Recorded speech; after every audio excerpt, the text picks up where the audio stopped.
Pasti Elsa deh.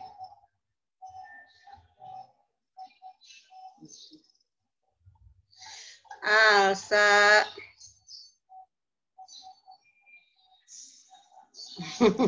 Pasti Elsa duluan.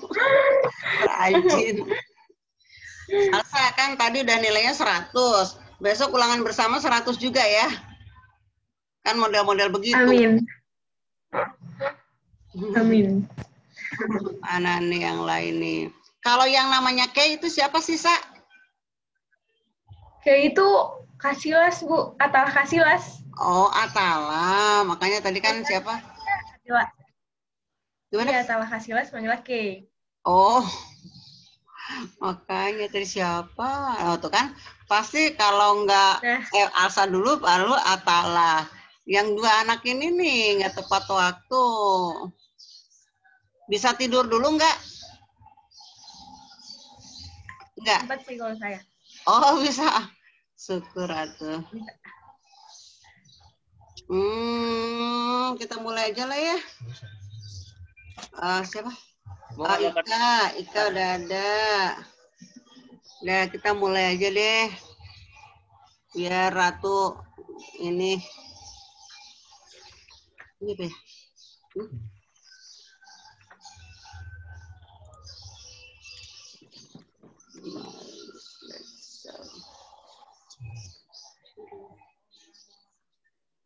Ya.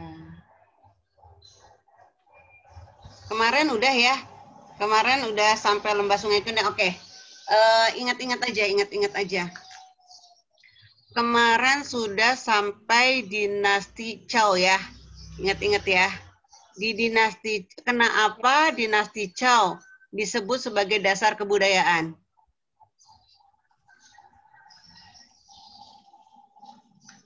Kenapa? Kenapa Atala? Karena melahirkan 3 filsafat ya? Ya, karena melahirkan 3 filsuf ya. Nah, filsuf inilah yang akan mengembangkan kebudayaan. Nah, kalau yang mengatakan bahwa hidup ini akan aman, jadi gini, negeri Cina itu dulu kan selalu perang melulu. Akhirnya muncul satu filsuf yang mengatakan, coba deh kalau orang-orang semua itu kembali ke alam, bertapa, Wu-wei, itu siapa? Lao Tse. Lao Tse. Kemudian yang dikenal sebagai Bapak Demokrasi? Meng Tse.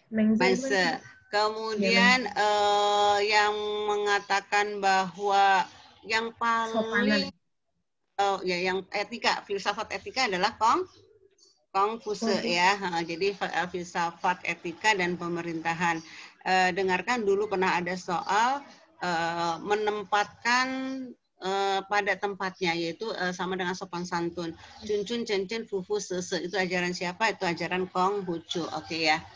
Ini lihat ke budaya. Ini kan kelihatannya ininya apa PowerPoint-nya? Kelihatan, Bu. Kelihatan, Bu. Sip. Kemarin sudah sampai ke dinasti Han kan ya. Pada masa dinasti Qin, ajaran Konghucu itu dibakar karena rajanya Qin Shi Huangdi punya pengetahuan sendiri bahwa negeri Cina akan aman apabila semua penduduknya tahu akan Fa. Fa itu hukum. Makanya akhirnya semua buku-buku Konghucu itu dibakar. Nah, tapi kemudian dikembangkan kembali, ditulis kembali pada masa dinasti Han. Dinasti Han. Siapa penemu kertas dinasti Han? Sailun. Raja terbesarnya siapa? Hanuti. Ya, Han. Ika kenapa nggak bersuara, Ika? Ayo Ika ikut bersuara, Ika. Iya, Bu. Sok ikut bersuara. Kemudian awalnya Cina itu kan dikenal dengan nama Chungko, negeri di tengah-tengah. Kemudian diambil dari nama apa Cina? Akhirnya setelah Tiongkok. Dinasti Qin. Kenapa dinasti Qin yang dipakai? Karena dia berhasil menyatukan Cina. Ya, mempersatukan Cina dengan apa aja? Benteng bukan, Bu? Ya, benteng, the Great Wall ya. The Great Wall itu bisa mempersatukan seluruh rakyat Cina, juga untuk menahan tentara barbar atau Mongol ya. Kemudian selain the Great Wall, benteng besar apalagi yang mempersatukan mereka? Yang roda itu bukan sih, Bu? Ya, roda. Karena mereka selalu marah, ada roda kecil, ada roda besar. Siapa yang suka membuat rusak jalan, akhirnya roda diukur diameternya ya. Kemudian satu lagi? Tulisan ya? Ya, tulisan. Ya, lambang, piktograf ya. Kemudian satu lagi? Timbangan. Ibu belum ngomong ya, timbangan ya. Timbangan. Ya, timbangan. Ini kemarin Patkua ya, bahwa di Cina juga diajarkan keharmonisan. Keharmonisan itu dikenal dengan nama Tai Chi atau Yin Yang. Yin itu melambangkan perempuan, Yang itu melambangkan laki-laki. Yang kadang hanya ditanya arti buletannya itu ya. Ini seperti bendera Korea. Kemudian dinasti awal adalah dinasti Shang. Kenapa? Karena pada dinasti Shang diketemukan pertama tulisan. Jadi tulisan itu ada di tempurung kura-kura. Awalnya sebenarnya ada dinasti Xia, tapi karena dinasti Xia tidak memberikan catatan, makanya Xia dianggap mitologi, cerita tentang dewa-dewi saja. Ini udah kemarin ya. Ini udah. Nah, kemudian yang pernah ditanyakan, kerajaan mana yang mengajarkan feodalisme? Yang mengajarkan feodalisme adalah dinasti Zhou. Kenapa? Karena dinasti Zhou menganggap bahwa raja itu sakral, tidak boleh langsung bersentuhan dengan rakyatnya. Makanya nanti dibentuklah raja-raja bawahan atau fazal. Baru unitaris adalah Qin. Jadi Qin itu raja langsung memerintah ke bawah ya, tidak menganggap dirinya sakral. Oke, Ratu udah bergabung. Ini Qin Shi Huangdi ya, dengan tembok besarnya. Dinasti Han, Han Wuti, Sailunnya dengan kertasnya. Kemudian dinasti Sui, kemarin belum ya dinasti Sui, dengarkan. Dinasti Sui mencapai puncak kejayaannya pada masa Sui Yang Ti. Ti itu artinya rajanya ya. Han Wuti, jadi Raja Han. Qin Shi Huangdi, Raja Huang ya. Jadi pada dinasti Sui yang mencapai puncaknya adalah Sui Yang Ti. Apa yang tercatat pada masa dinasti Sui, dia kalau kamu punya bapak, punya ibu sebagai pegawai untuk naik golongan itu ada ujian negara, itu dimulai pada dinasti Sui. Ya. Kemudian membuat ujian-ujian negara. Ingat, ini juga pernah ada. Memperbaiki dan memperpanjang tembok besar Cina. Jadi pada masa dinasti Qin dibentuk, kemudian lebih perpanjang lagi untuk keamanan, itu ada pada dinasti Sui, ingat-ingat. Kemudian membangun saluran raksasa yang menghubungkan sungai Huanghe dengan sungai Yangtze-Kiang. Ya, ingat-ingat ya. Kemudian dinasti Tang, pernah dinasti Tang yang ditanya adalah Li Ximinnya, raja yang terkenalnya atau pendirinya. Bergelar Tang Taishung. Ia sebagai raja terbesar dari dinasti Tang. Pada dinasti Tang juga mengalami zaman keemasan. Oh, entar dulu. Tadi dinasti Han tambahkan, ya, pernah ditanyakan tuh membuat jalan sutra ya, Neng ya.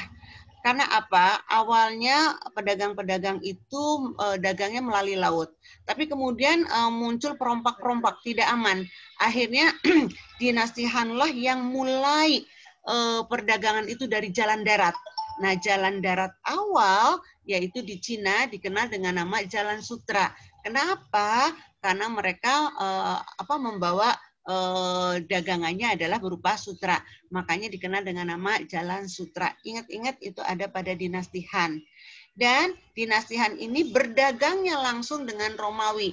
Makanya nanti dikenal dengan nama Pax Sinica dan Pax Romana. Kemudian melakukan politik ekspansi itu mulai dari dinasti Tang ya. Membagi kerajaan menjadi 10 provinsi, mengembangkan kesusastraan, Li Taibo, Tufu, Wang. Ini sih Ibu belum pernah nemu nih soal-soal ini ya. Tapi siapa tahu besok-besok ketemu.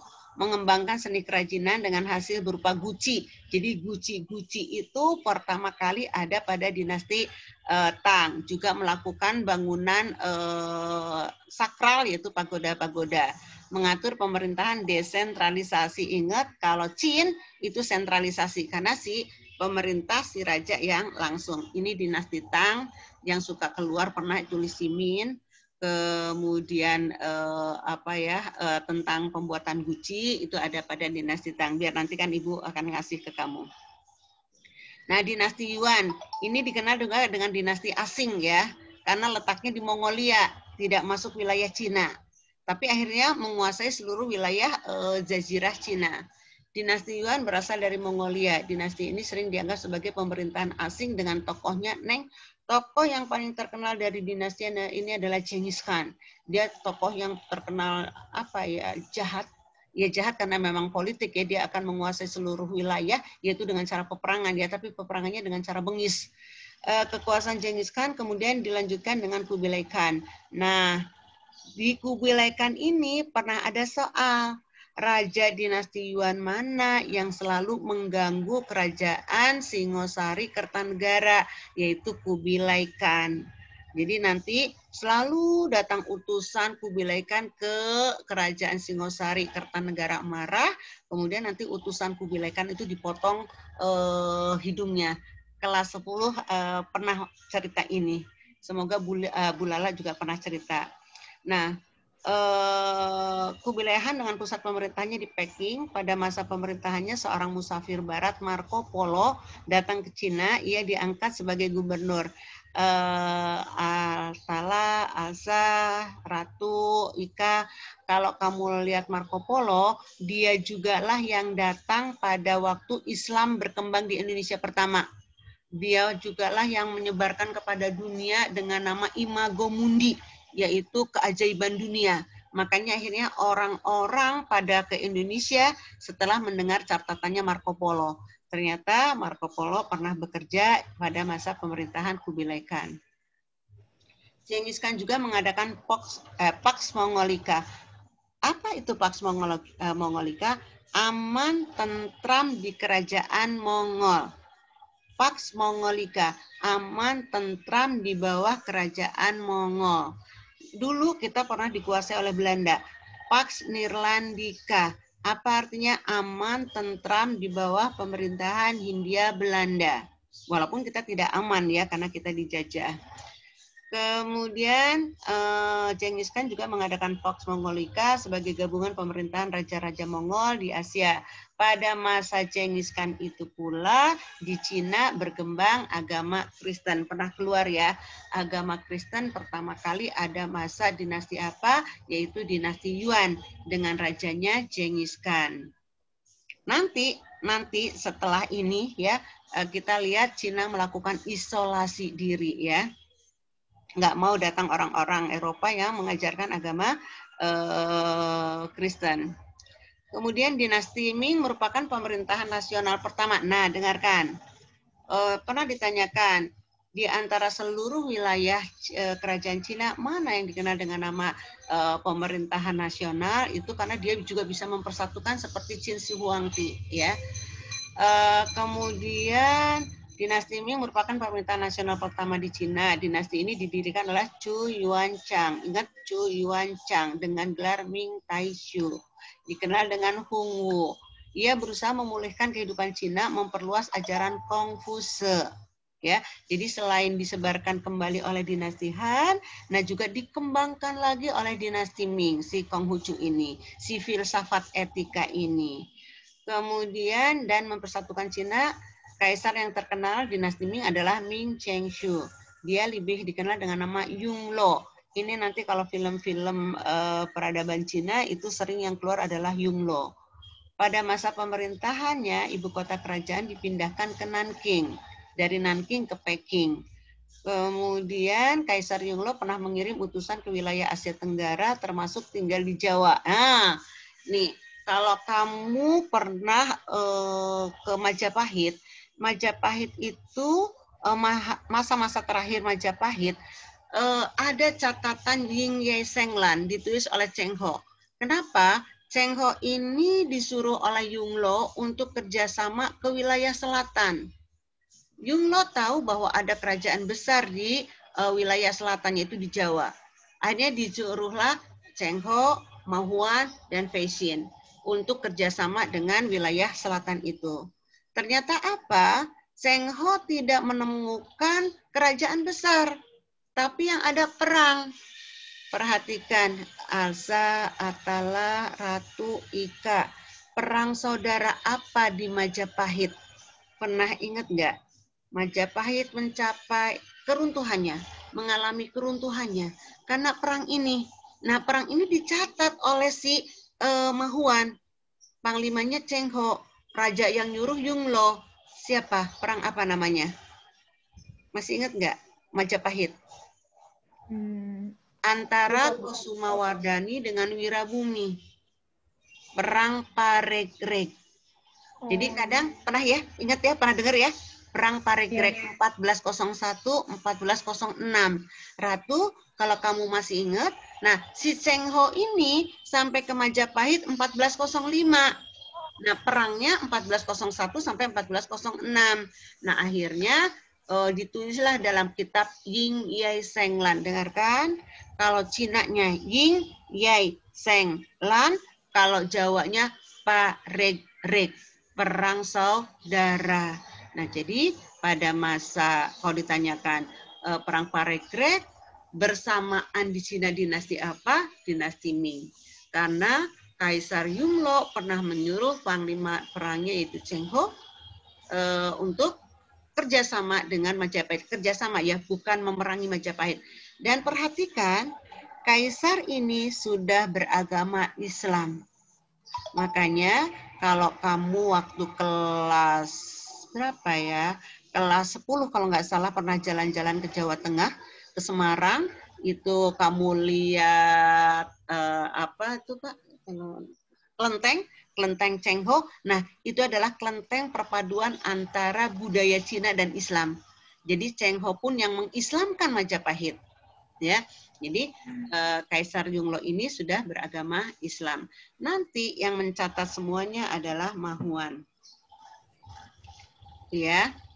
Nah, dinasti Asing kedua ada pertanyaan kenapa Ibu mau nanya. Iya, kenapa Atala? Tadi yang perang Parekrek itu dicatatnya di kitab apa, Bu? Oke ya. Atala, kalau perang Parekrek di Jawa sendiri ada dalam kitab Kertanegara.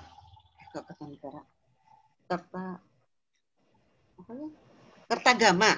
Nah, tapi kalau di Cina Ying Yai Seng Lan. Ying Y-I-N-G Y-E-I Seng Lan. Ying Yai Seng Lan.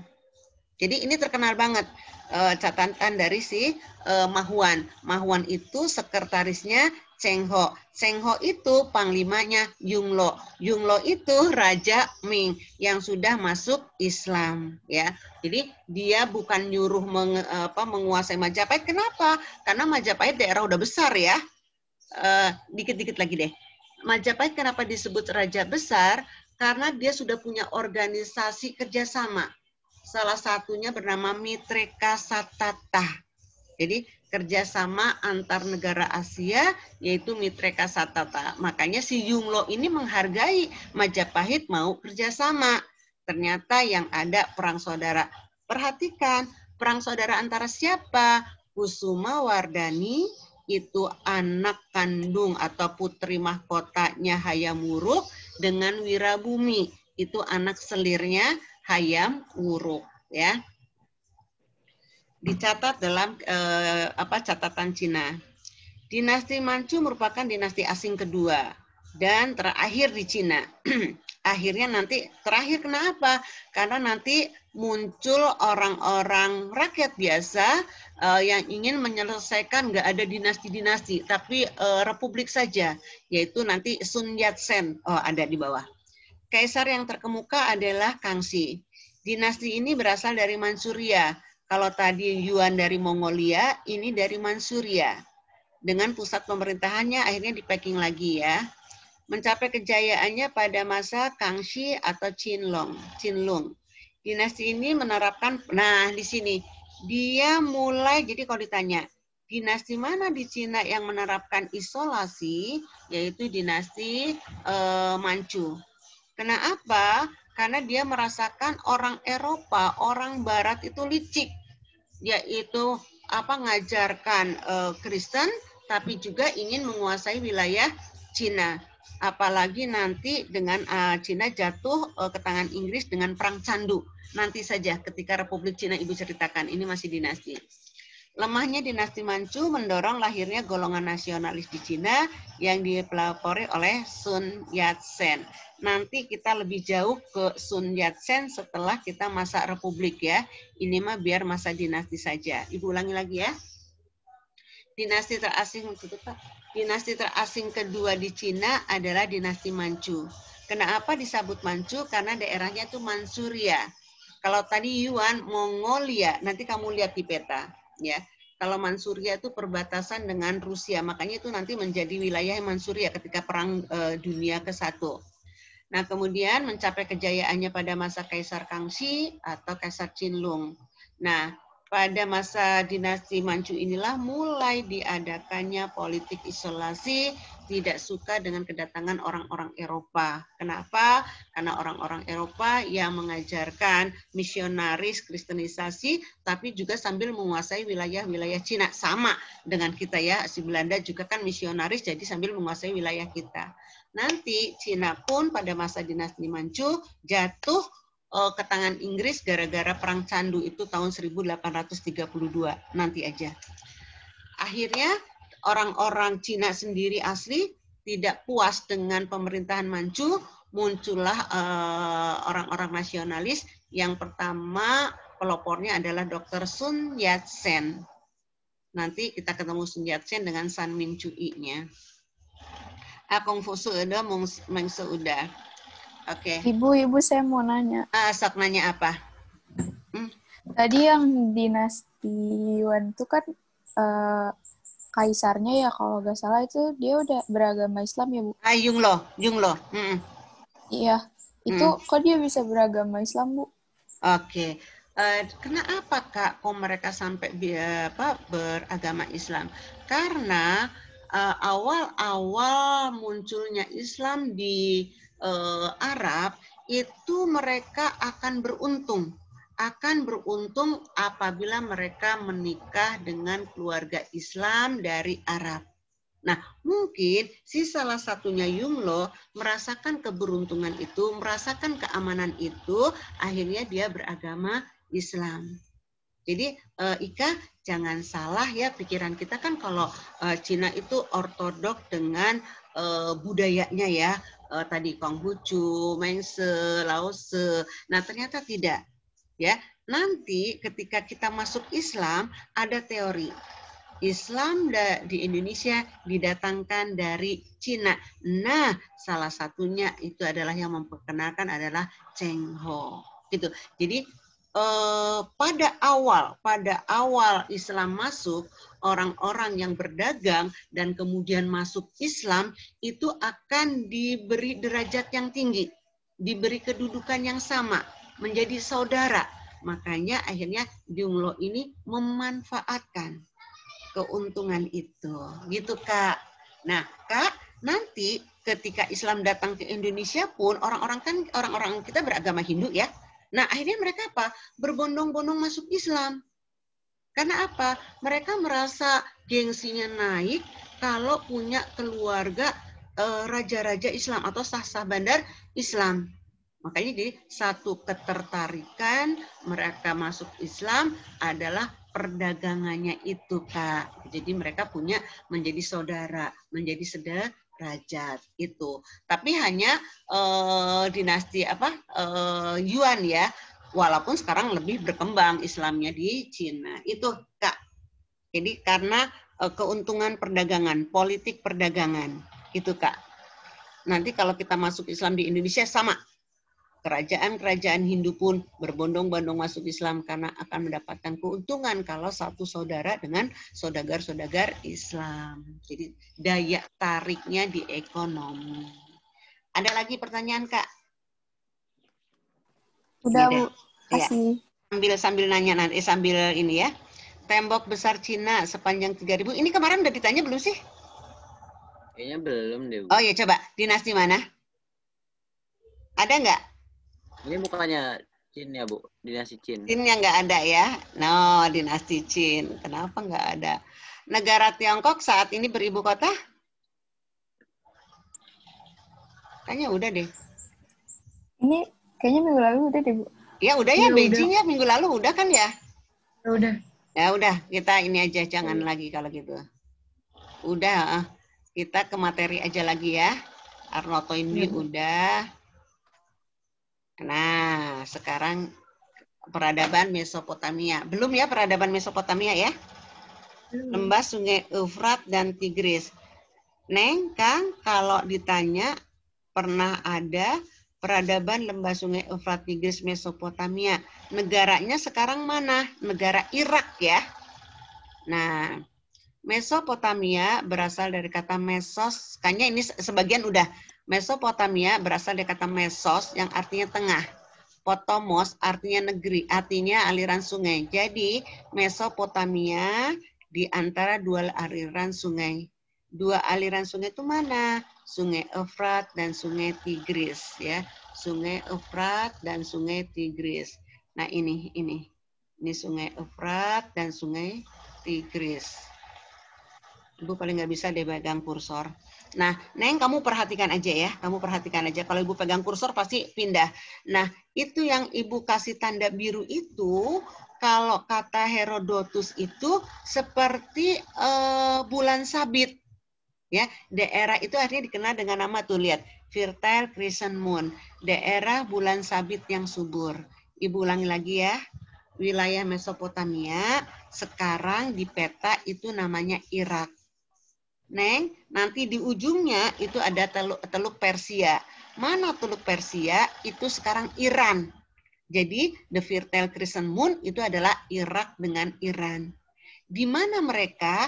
Mereka adanya di antara dua sungai, Sungai Eufrat dan Sungai Tigris. Nah, karena daerahnya subur, muncullah di sini banyak suku bangsa. Bahkan kata Herodotus, Mesopotamia itu bagaikan tanah surga yang cantik jelita. Neng, pernah keluar Mesopotamianya berasal dari kata mesos dan potomos. Pernah keluarnya di wilayah mana? Itu di wilayah Irak. Kalau Iran itu di mana? Itu di ujungnya, di Teluk Persia. Nanti kalau kita punya waktu, kita akan belajar tentang perang Teluk ya. Perang Teluk yaitu Iran dengan Irak. Jadi dulunya saudara, akhirnya perang ya. Karena apa? Ingat, perang dingin, ada pengaruh Amerika. Nah, sekarang kita lihat ya. Tadi disebutkan bahwa ada bangsa-bangsa ini pernah keluar. Di lembah sungai Mesopotamia Eufrat Tigris ini, bangsa yang paling tertua adalah bangsa Sumeria.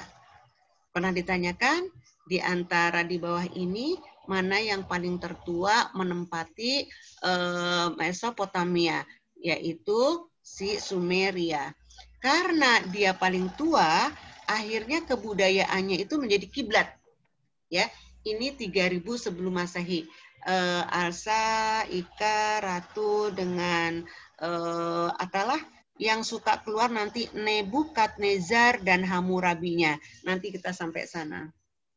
Nah, dengarkan, karena dia pelopor, jadi budaya ini nanti diambil oleh budaya-budaya yang lainnya ya.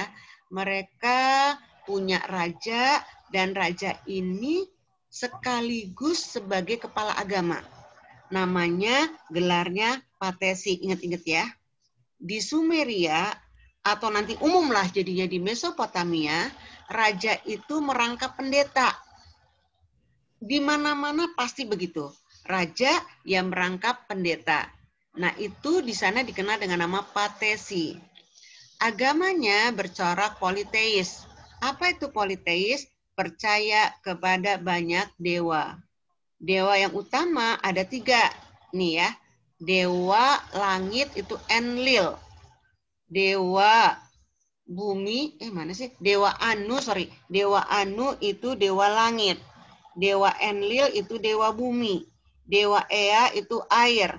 Dulu waktu Ibu ngajar peminatan, anak-anak itu mudah ngomongnya Ea, air gitu. Jadi ya, dewa Ea, air. Dan Samas itu dewa matahari. Yang sering keluar, Sumeria sebagai bangsa pertama, raja merangkap pendeta itu Patesi. Nanti kalau kamu lihat budaya Jawa, itu sama.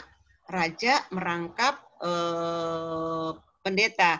Nanti kamu lihat Sultan Agung ya, Pandito Ratu. Ya pendeta, ya ratu.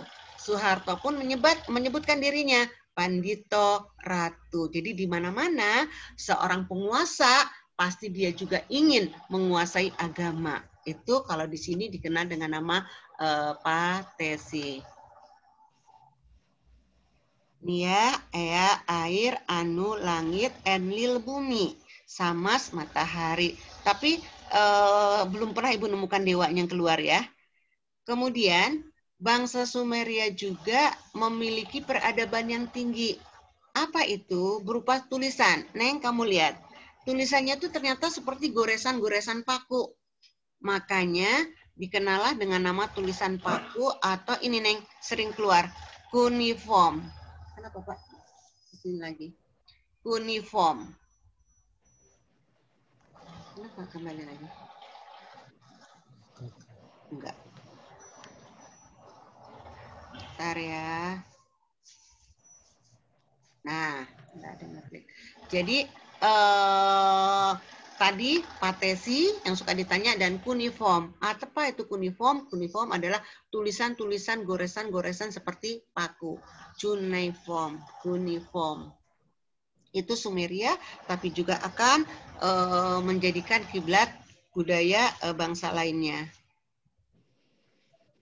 Kemudian ini terdapat bangunan untuk peribadatan dikenal dengan nama zigurat.